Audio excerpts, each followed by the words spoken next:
कैसो से अहम खबर है। जुलानी खेड़ा का सरपंच गिरफ्तार। शपथ ग्रहण समारोह के बाद पुलिस ने गिरफ्तार किया है। 20 नवंबर को गांव में हुई थी हिंसा में पुलिसकर्मी भी घायल हुए थे।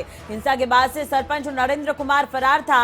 आज शपथ के लिए पहुंचा था नवनिर्वाचित सरपंच, तो उसे गिरफ्तार कर लिया गया। पुलिसकर्मी भी घायल हुए थे। आपको बता दें कि मतदान के वक्त भी परिषद और पंचायत चुनाव में इस तरह की स्थिति देखने को मिली थी और जब परिणाम सामने आ रहे थे तो उस वक्त भी दो गुटों में झड़प की स्थिति देखने को मिली थी, हिंसा हुई थी और उसके बाद अब इस सरपंच को गिरफ्तार किया गया है। कैथल से वीरेंद्र पुरी संवाददाता हमारे साथ जुड़े हुए हैं ज्यादा जानकारी के साथ। वीरेंद्र, आपसे ही समझना चाहेंगे कि कैसे अब आगे कार्रवाई होगी। सरपंच को गिरफ्तार किया गया है, शपथ ग्रहण समारोह में हिस्सा लेने पहुंचा था यह नवनिर्वाचित सरपंच।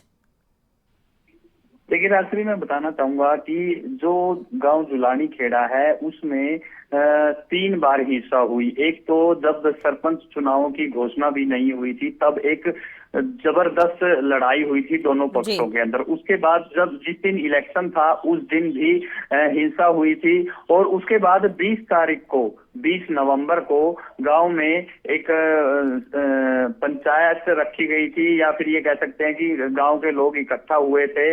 राज्य मंत्री कमलेश ढांडा भी गई थी। तो उसी दिन शाम को फिर से दोबारा से झगड़ा होता है। पुलिस बीच बचाव के लिए पहुंची है तो पुलिस के ऊपर भी हमला होता है। जिस एफआईआर के तहत उनको गिरफ्तार किया गया, ये पुलिस के ऊपर हमला हुआ तो पुलिस की तरफ से ही एफआईआर करवाई गई थी और लगातार जो सरपंच है इसको ढूंढने की पुलिस कोशिश कर रही थी और ये फरार कर रहा था। पुलिस को सूचना थी कि आज शपथ ग्रहण समारोह में ये पहुंचा और उसी अनुसार वो पहुंचा भी, तो पुलिस ने उसको हिरासत में ले लिया। मैं बताना चाहूंगा जो सरपंच है उस पर कई मामलों में 6 मुकदमे दर्ज हैं, जिसके तहत मैं बताना चाहूंगा कि इस मामले में जो झगड़े के मामले में है उसमें 6 मुकदमे दर्ज है और 19 आरोपियों को गिरफ्तार किया जा चुका है। और अगर सरपंच की बात करूं तो सरपंच पे भी 3 मुकदमे दर्ज है। चलिए, तो अभी क्या सरपंच पुलिस हिरासत में है, उससे किसी तरह की पूछताछ यहाँ पर क्या की गई है?